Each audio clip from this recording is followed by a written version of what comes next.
नमस्कार विद्यार्थी मित्रांनो. तर तुमच्यापैकी खूप साऱ्या विद्यार्थ्यांना हे एक्झाम बद्दल काही डाउट्स होते जे तुम्ही मला कमेंट्सच्या माध्यमातून विचारले होते. तर हेच डाउट्स मी ह्या व्हिडिओच्या माध्यमातून तुमचे क्लिअर करण्याचा प्रयत्न करणार आहे. तर चला बघूया पहिला डाऊट कुठला होता तुमचा. तर पहिला डाऊट होता शॉर्टलिस्ट लागेल का आणि कोणाला परीक्षा देता येईल. तर बघा विद्यार्थी मित्रांनो, ह्या एक्झामसाठी शॉर्टलिस्ट ही लागणार आहे. तर आता तुमच्यापैकी खूप साऱ्या विद्यार्थ्यांच्या मनात भीती आहे की सर आम्ही ही चुकी केलेली आहे तर आमचं शॉर्टलिस्टमध्ये नाव येईल का. तर एक सिंपल गोष्ट लक्षात घ्या, तुम्ही फॉर्म भरताना लहान सहान जरी चुका केल्या असतील तरी सुद्धा तुमचं शॉर्टलिस्टमध्ये नाव येईल, म्हणजे तुम्हाला एक्झाम ही देता येईल. फक्त तुम्ही एक महत्वाची चुकी जर केली नसेल ती म्हणजे तुम्ही जो रेफरन्स नंबर टाकलेला आहे पेमेंटचा तो जर तुम्ही चुकवला असेल तर तुमचं शॉर्टलिस्टमध्ये नाव येणार नाही. तर हे सगळ्यांनी लक्षात घ्यायचं आहे. पण ज्यांनी फॉर्म व्यवस्थित भरलेला आहे, ज्यांच्या लहान सहान चुका आहेत, त्यांनी निश्चिंत राहा, तुमचं शॉर्टलिस्टमध्ये नाव येईल. आता पुढचा सगळ्यात महत्त्वाचा प्रश्न आहे की परीक्षा ही ऑनलाईन होईल का ऑफलाईन होईल. तर परीक्षा ही ऑफलाईन पद्धतीने होईल, पण तुमचा पेपर हा ऑब्जेक्टिव्ह टाईपचाच असेल आणि तुम्हाला एक त्यासाठी क्वेश्चन पेपर हा दिला जाईल आणि एक OMR सीट दिली जाईल जी तुमची उत्तरपत्रिका असेल. आता ह्या तुमच्या स्क्रीनिंग टेस्टमध्ये जी मिनिमम पासिंगची रिक्वायरमेंट आहे ती आहे तुमची 45 मार्क्स, म्हणजे मिनिमम तुम्हाला 45 मार्क्स हे भेटलेच पाहिजेत तरच तुम्ही पुढच्या टेस्टसाठी हे क्वालिफाय व्हाल. अदरवाईज टायपिंग टेस्टसाठी तुम्ही क्वालिफाय होणार नाहीत. पण ह्याचा अर्थ असा नाही की तुम्हाला 45 मार्क्स भेटले आणि तुम्हाला टायपिंग टेस्टसाठी बसू दिलं जाईल. कारण स्क्रीनिंग टेस्ट ह्यासाठीच घेतली जाते की त्यांना पोस्टच्या नुसार जितकी पण रिक्वायरमेंट आहे तितक्याच विद्यार्थ्यांना मेरिटनुसार टायपिंग टेस्टला बोलवलं जाईल. आता किती विद्यार्थ्यांना बोलवलं जाईल ते मी पुढे तुम्हाला सांगतो, पण हे सर्वांनी लक्षात घ्यायचं आहे. त्यानंतर तुमची एक्झाम ही 90 मार्काची असेल, त्यासाठी तुम्हाला 1 तास हे टाइम दिलं जाईल. पुढे हे त्यांनी एक्झामचे टॉपिक्स दिलेले आहेत किंवा सेक्शन्स दिलेले आहेत आणि त्याचं मार्क्स डिस्ट्रीब्युशन इथे त्यांनी दिलेलं आहे. आता ह्या एक्झामसाठी कसं प्रिपरेशन करायचं आहे त्याबद्दल मी एक व्हिडिओ 1 ते 2 दिवसामध्ये टाकेल, तो तुम्ही नक्की बघायचा आहे. माझा मागच्या वेळचा अनुभव प्लस एक्झाम क्रॅक करण्यासाठी कुठले कुठले टॉपिक तुम्हाला करायचे आहेत हे सगळं आपण त्या एक लेक्चरमध्ये डिस्कस करूया. क्लिअर आहे. आता पुढचा महत्वाचा तुमच्यापैकी एकाने विचारलेला प्रश्न म्हणजे परीक्षा ही कुठल्या भाषेमध्ये होईल. तर परीक्षा ही तुमची 2 लँग्वेजमध्ये असेल. पेपर हा तुमचा 2 लँग्वेजमध्ये क्वेश्चन्स असतील त्याच्यावर, एक म्हणजे इंग्लिश आणि एक म्हणजे मराठी. फक्त एक ह्याच्यामध्ये महत्वाचं लक्षात घ्यायचं आहे ते म्हणजे तुमचा इंग्लिश सेक्शन जो असेल तो इंग्रजीमध्येच असेल आणि मराठी सेक्शन जो असेल तो मराठीमध्येच असेल. त्या व्यतिरिक्त बाकीचे जे सेक्शन्स आहेत त्यासाठी तुम्हाला दोन लँग्वेज असतील, एक असेल मराठी आणि एक असेल इंग्लिश. त्यानंतरचा महत्वाचा प्रश्न आहे तो म्हणजे निगेटिव्ह मार्किंग आहे का. तर ह्या परीक्षेसाठी निगेटिव्ह मार्किंग नसते, त्यामुळे तुम्हाला सगळेच्या सगळे क्वेश्चन्स हे अटेम्प्ट करायचे आहेत. क्लिअर. आता पुढचा महत्वाचा प्रश्न विद्यार्थ्यांनी विचारला होता तो म्हणजे एक्झाम किंवा स्क्रीनिंग टेस्टचं जे सेंटर आहे ते कुठे येईल आमचं. आता ह्यासाठी मी तुम्हाला जी मागची एक्झाम झाली होती जी की मागच्या वर्षी 10 ऑगस्ट 2025 रोजी झाली होती, जी की स्पेशली हायकोर्ट बॉम्बे ह्या बेंचसाठी होती. तर ह्या एक्झामसाठी त्यांनी बघा महत्वाची जी शहरं आहेत महाराष्ट्रातली त्या ठिकाणी एक्झाम ही कंडक्ट केली होती. ती पण टोटल जेवढे पण ऍप्लिकेशन आले होते त्यानुसार त्यांनी डिसाईड केलं होतं की सेंटर किती असणार आहेत. आणि एक लक्षात घ्याल की एक्झाम ही एका सत्रामध्ये झाली होती. तर ह्या शहरामध्ये कुठे कुठे सेंटर्स आली होती ते पण मी तुम्हाला सांगतो. तर बघा मुंबईमध्ये इंडियन एज्युकेशन सोसायटीचं राजा शिवाजी विद्यासंकुल आहे. कुठे दादर ईस्टला स्टेशन पासून जवळच आहे. तर मुंबई आणि मुंबई परिसरातील सगळ्या विद्यार्थ्यांचं इथे सेंटर आलं होतं. त्याचप्रमाणे ठाण्यामध्ये त्यांनी जवळपास 5 सेंटर ही दिली होती. तर ह्या सगळ्या सेंटर्सची नावं ही तुम्ही इथे व्हिडिओ पॉज करून बघू शकता. पुण्यामध्ये कुठे आली होती ते सुद्धा बघू शकता. त्यानंतर कोल्हापूरमध्ये कुठे आले ते इथे बघू शकता. नंतर छत्रपती संभाजीनगरमध्ये बघू शकता. नंतर लातूरमध्ये बघू शकता. नांदेडमध्ये बघू शकता. तर ज्यांना बघायचं त्यांनी व्हिडिओ पॉज करा आणि बघा. पुढे अहमदनगरमध्ये बघू शकता, जळगावमध्ये बघू शकता, अमरावतीमध्ये बघू शकता. त्यानंतर नागपूर आणि यवतमाळमध्ये. तर हे व्हिडिओ पॉज करा आणि तुम्ही बघा कुठले कुठे सेंटर्स ही आली होती. पण माझ्या मताने आता ह्या वेळेस एक्झाम सेंटर्स ही तुमची वाढण्याची शक्यता आहे, कारण ऍप्लिकेशन ही खूप जास्त आलेली आहेत आणि पोस्ट सुद्धा जास्त आहेत. क्लिअर आहे. त्यामुळे कोणीही घाबरायचं टेन्शन नाही की मुंबईमध्ये यावं लागेल का कुठे यावं लागेल. तुमच्या जिल्ह्याच्या ठिकाणच्या शहरामध्ये कदाचित होण्याची शक्यता आहे. पुढे आता सगळ्यात महत्वाचा प्रश्न तो म्हणजे टायपिंग टेस्टसाठी किती जणांना बोलवलं जाईल. आता ह्यासाठी सुद्धा मी मागच्या एक्झामचाच रेफरन्स तुम्हाला देतोय. तर बघा मागच्या एक्झाम मध्ये क्लर्क ह्या पोस्टसाठी टोटल 129 जागा होत्या. कुठे तर हायकोर्ट बॉम्बे ह्या बेंचसाठी. तर ह्या 129 जागांसाठी त्यांनी जवळपास 27,090 इतके स्टुडंट्स हे शॉर्टलिस्ट केले होते. आणि ह्या शॉर्टलिस्ट कॅन्डिडेटची स्क्रीनिंग टेस्ट पहिल्यांदा घेण्यात आली आणि त्यामधनं जवळपास 1159 इतक्या मुलांना टायपिंग टेस्टसाठी बोलवलं होतं. आता बघा ही जर संख्या बघाल तर ह्याच्या किती पट आहे तर ह्याच्या 9 पट आहे. म्हणजे जितक्या जागा तुमच्या आहेत त्याच्या 9 पट स्टुडंट्सना हे बोलवण्यात आलं होतं.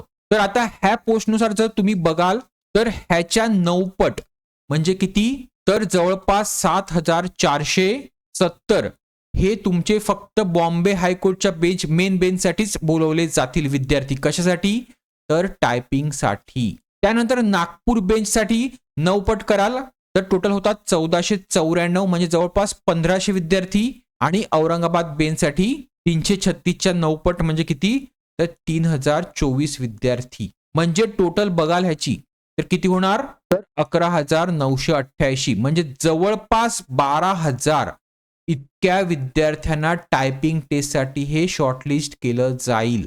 आता ज्या ज्या विद्यार्थ्यांना टायपिंगसाठी शॉर्टलिस्ट केलं जाईल त्या सगळ्या विद्यार्थ्यांना इंटरव्ह्यू ही द्यायला भेटणार आहे. म्हणजे तुमची इंटरव्ह्यू 100% होणार आहे. पण बघा ह्याच्यातून सिलेक्ट किती जण होणार आहेत तर 1279 जण. ठीक आहे. हे एवढेच जण सिलेक्ट लिस्टमध्ये नाव येणार आहे ह्यांचं आणि वेटिंगमध्ये होतील ते किती तर 320 टोटल मिळून. क्लिअर आहे. तर हे सगळ्यांनी लक्षात घ्यायचं आहे. आता ह्यामध्ये तुम्हाला टायपिंगसाठी शॉर्टलिस्ट होण्यासाठी किती मार्क्स पाडायचे आहेत किंवा सिलेक्ट लिस्टमध्ये नाव येण्यासाठी तुम्हाला किती मार्क्स हे मिळवायचे आहेत किंवा तुमचा कट ऑफ काय असेल हे सुद्धा आपण पुढे डिस्कस करूया. आता पुढे जाण्याआधी जर तुम्हाला ह्या एक्झामसाठी स्टडी मटेरियल हवं असेल ज्यामध्ये मी प्रिपेअर केलेले 1 वर्षाच्या करंट अफेअरच्या नोट्स आहेत ज्या की इंग्लिश आणि मराठी लँग्वेजमध्ये आहेत तर त्या तुम्हाला 151 रुपीजमध्ये भेटतील. त्याचप्रमाणे मराठी सेक्शनच्या नोट्स ज्यामध्ये सर्व मराठी सेक्शन कव्हर आहे तर ह्या तुम्हाला 99 रुपीजमध्ये भेटतील. त्याचप्रमाणे इंग्लिश सेक्शन नोट्स, अर्थमॅटिक किंवा मॅथ्सच्या नोट्स, जनरल इंटेलिजन्स किंवा रिझनिंगच्या नोट्स आणि कॉम्प्युटर सेक्शनच्या नोट्स तर ह्या सर्व नोट्स इंडिव्हिज्युअली तुम्हाला 99 रुपीजमध्ये भेटतील. पण तुम्हाला ह्या सर्व नोट्स एकत्रित हव्या असतील तर त्या महाकॉम्बो ऑफरमध्ये तुम्हाला फक्त आणि फक्त 500 रुपीजमध्येच भेटतील. आता ह्यामध्ये एक सगळ्यात महत्त्वाचं लक्षात घ्या, ज्या करंट अफेअरच्या नोट्स आहेत त्या तुम्हाला तुमच्या एक्झाम होईपर्यंतच्या शेवटच्या महिन्यापर्यंतच्या भेटतील. म्हणजेच तुमची एक्झाम जर मार्च मंथमध्ये असेल तर तुम्हाला फेब्रुवारी मंथपर्यंत नोट्स ह्या टोटल भेटतील. मग एक्झाम कितीही पुढे जाऊ दे. पुढे ह्या ज्या माझ्या करंट अफेअरच्या नोट्स आहेत ह्या तुम्ही पुढे जर कुठल्या एक्झाम देणार असतील तर त्या एक्झामसाठी सुद्धा तुम्हाला उपयोगी पडतील. आता पुढे तुम्ही ह्यापैकी कुठलीही एक नोट जरी बाय केलीत किंवा तुम्ही महाकॉम्बो ऑफरमध्ये सर्व नोट्स बाय केलेत तरी तुम्हाला ह्या एक किंवा सर्व नोट्स सोबत मी इंग्लिश 40 वर्ड्स पर मिनिटचे जे टायपिंगचे पॅसेजेस आहेत ते प्रॅक्टिससाठी तुम्हाला ह्यासोबतच फ्री देईल. त्याचप्रमाणे बॉम्बे हायकोर्टच्या क्लर्क पोस्टसाठीचे व पिऊन पोस्टसाठीचे जे मागील भरतीचे पेपर्स आहेत, क्वेश्चन पेपर्स आहेत ते सुद्धा मी तुम्हाला ह्यासोबतच फ्री देईल. क्लिअर आहे. आता ह्या नोट्स तुम्हाला ऑर्डर कशा करायच्या आहेत तर सगळ्यात आधी हा QR कोड स्कॅन करून तुम्हाला मला पेमेंट करायचा आहे आणि त्या पेमेंटचा ट्रान्झॅक्शन आयडीचा जो स्क्रीनशॉट आहे तो मला तुम्हाला ह्या नंबरवर व्हॉट्सअप करायचा आहे. मग मी तुमचा ट्रान्झॅक्शन आयडी व्हेरीफाय करून तुम्हाला PDF स्वरूपात नोट्स ह्या व्हॉट्सअप करेल. क्लिअर आहे. पुढे नोट संबंधित तुम्हाला काही डाऊट असेल तर मला ह्या नंबरवर व्हॉट्सअप मेसेज करून तुम्ही विचारू शकता. तर चला पुढे. आता ही जी टायपिंग टेस्ट होणार आहे ही टायपिंग टेस्ट कुठे होईल तर बघा मागच्या वेळेला जी झाली होती ती एकाच ठिकाणी झाली होती ती म्हणजे राजा शिवाजी विद्या संकुल. ते आपण मी मागे सांगितलं जे दादरमध्ये स्कूल आहे ते. पण ह्या वेळेला तुमची जी टायपिंग टेस्ट होईल की तुम्ही जी बेंच सिलेक्ट केलेली आहे म्हणजे जर मुंबई असेल तर ह्या ठिकाणी होईल कदाचित, औरंगाबाद असेल तर औरंगाबादमध्ये होईल आणि नागपूर असेल तर नागपूरवाल्यांची नागपूरमध्येच होईल. तर हे सगळ्यांनी लक्षात घ्यायचं आहे. त्यानंतर तुमची जी टायपिंग टेस्ट होणार आहे तिला तुम्हाला मिनिमम पासिंग मार्क्स किती आहेत तर तुम्हाला 10 मार्क्स हे भेटवायचेच आहेत. 20 पैकी 10 मार्क्स हे खूप महत्वाचे आहेत. जर तुम्हाला 10 पेक्षा कमी मार्क्स भेटले तर तुम्ही इंटरव्ह्यूला पात्र होणार नाही. हे सगळ्यांनी लक्षात घ्यायचं आहे, कारण मागच्या वेळेला जवळपास 4 विद्यार्थ्यांना हे कमी मार्क्स भेटले होते आणि ते इंटरव्ह्यूसाठी पात्र झाले नव्हते. पुढे ही जी टायपिंग टेस्ट असणार आहे तुमची, ती तुमची कॉम्प्युटरवरच होणार आहे. क्लिअर आहे? ज्यामध्ये तुम्हाला 10 मिनिटांमध्ये 400 वर्डचा एक पॅराग्राफ हा टाईप करायचा आहे. क्लिअर आहे? आता आपण बघूया मागील भरतीचा कट ऑफ किती होता. तर इथे व्यवस्थित बघाल तुम्ही तर हे स्क्रीनिंग टेस्टचे मार्क्स आहेत, ज्यामध्ये विद्यार्थ्यांना एव्हरेज किती मार्क्स भेटले होते तर 65 प्लस मार्क्स हे भेटले होते, ज्यांना टायपिंग टेस्टसाठी बोलवण्यात आलं होतं. म्हणजेच तुम्हाला जर टायपिंग टेस्टसाठी क्वालिफाय व्हायचं असेल तर ह्या वेळेला तुम्हाला 70 प्लस मार्क्स हे घेऊन येणं गरजेचंच आहे. ह्या वेळेला थोडंसं कॉम्पिटिशन हाय दिसते, त्यासाठी तुम्हाला कमीत कमी 70 इतके मार्क्स हे स्क्रीनिंगमध्ये आणायचेच आहेत. त्यात सुद्धा मी महत्त्वाचं एक गोष्ट सांगतो की स्क्रीनिंगमध्येच तुम्हाला चांगले मार्क्स हे घ्यायचे आहेत. म्हणजे ही जी टेस्ट होणार आहे ह्यामध्येच तुम्हाला जास्तीत जास्त मार्क्स घेण्याचा प्रयत्न करायचा आहे. कारण पुढचं जे टायपिंग टेस्ट आहे त्याच्यामध्ये तुम्ही व्यवस्थित बघाल तर विद्यार्थ्यांना मार्क्स हे 10 ते 15च्या रेंजमध्ये भेटले होते. क्लिअर आहे? तर ह्याचा तुमचा परफॉर्मन्स कसा आहे टायपिंगचा त्यावर डिपेंड करते आणि तुमची प्रॅक्टिस किती आहे त्यावर तुमचे मार्क्स हे डिपेंड करतात. पण मोस्टली विद्यार्थ्यांना तुम्ही बघाल तर 10 ते 15च्या रेंजमध्येच मार्क्स हे भेटले होते. त्यामुळे जर तुम्ही इथे जरी मार्क्स हे जास्त घेतले असतील आणि टायपिंगमध्ये तुम्हाला मार्क्स हे कमी पडले तरी सुद्धा तुमची रँकिंग ही लागू शकते. क्लिअर आहे? कारण बघा पुढची जी टेस्ट होते वायवा किंवा ओरल किंवा तुमची मुलाखत, ह्यामध्ये विद्यार्थ्यांना 40 पैकी किती मार्क्स देण्यात येतात तर एव्हरेज फक्त 20 ते 25 मार्क्स इतकेच देण्यात येतात. आणि ही वायवा टोटली डिपेंड करते तुमचे जे न्यायाधीश बसलेले असतात पुढे त्यांच्यावर टोटली डिपेंड करतात हे मार्क्स तुमचे. तुम्हाला कितीही इंटरव्ह्यू चांगले जाऊन द्या, तुम्हाला असं वाटत असेल तरी सुद्धा ते न्यायाधीश ते मार्क्स देण्याचं काम करत असतात. आणि तुम्ही मागचा परफॉर्मन्स बघाल तर फक्त 20 ते 25 ह्या रेंजमध्येच मार्क्स हे देण्यात आलेले आहेत. आणि हायेस्ट विद्यार्थ्याचे पण मार्क्स बघाल तर 29.5 समथिंग मार्क्स हे त्याला भेटलेले आहेत. म्हणजे 30च्या वरती मार्क्स हे कोणालाच वायवा किंवा मुलाखतीत देण्यात आले नाहीत. त्यामुळे मी पुन्हा पुन्हा सांगतो, तुम्हाला जे पण मार्क्स घ्यायचे आहेत ते तुम्हाला स्क्रीनिंग टेस्ट किंवा तुमची जी आता लेखी परीक्षा होईल त्यामध्येच घ्यायचे आहेत. तर अशा प्रकारे मागची सिलेक्ट लिस्ट बघाल तुम्ही तर विद्यार्थ्यांना 150 पैकी एव्हरेज 100 ते 115च्या रेंजमध्येच मार्क्स हे भेटलेले आहेत आणि त्याच लोकांचं सिलेक्शन हे झालेलं आहे. तर मागच्या वेळेचा टॉपर जो होता तो होता हा प्रसाद पिलाने, त्याला 117 मार्क्स भेटलेले आहेत. त्यानंतरचे तुम्ही बघू शकता मार्क्स हे किती भेटलेले आहेत विद्यार्थ्यांना. क्लिअर आहे?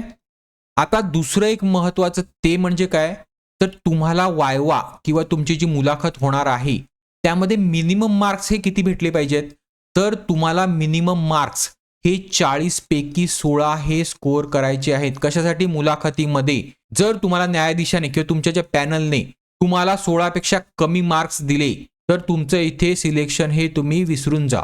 आता ह्या वायवासाठी कसं प्रिपरेशन करायचं ते सुद्धा मी तुम्हाला पुढे सांगणार आहे जेव्हा तुमची वायवा ही होईल. क्लिअर आहे? आता बघूया तुमची ही एक्झाम नक्की होईल तरी कधी. तर ह्यासाठी सुद्धा मी तुम्हाला मागच्याच एक्झामचा रेफरन्स हा देतोय. तर बघा मागच्या वेळची जी ॲडव्हर्टाइजमेंट आली होती ती कधी आली होती तर जानेवारी महिन्यामध्ये आली होती, ज्यासाठी फॉर्म भरायची लास्ट डेट जी होती ती 5 फेब्रुवारी ही होती.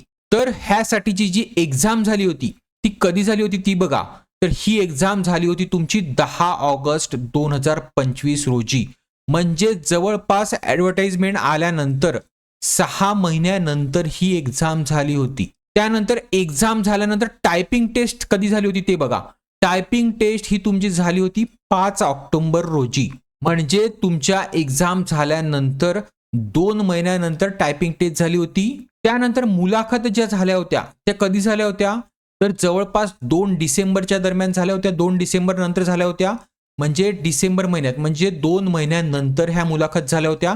आणि जी सिलेक्ट लिस्ट आली होती ती तुमची 14 जानेवारी, म्हणजे ती तुमची आत्ताच जानेवारी महिन्यामध्ये आली आहे. तर अशा प्रकारे तुमची टोटल भरतीची प्रक्रिया आहे ती जवळपास 1 वर्ष चाललेली आहे. तर ह्यानुसार तुम्हाला ही टाइमलाईन लक्षात घ्यायची आहे की तुमची एक्झाम कधी होऊ शकते.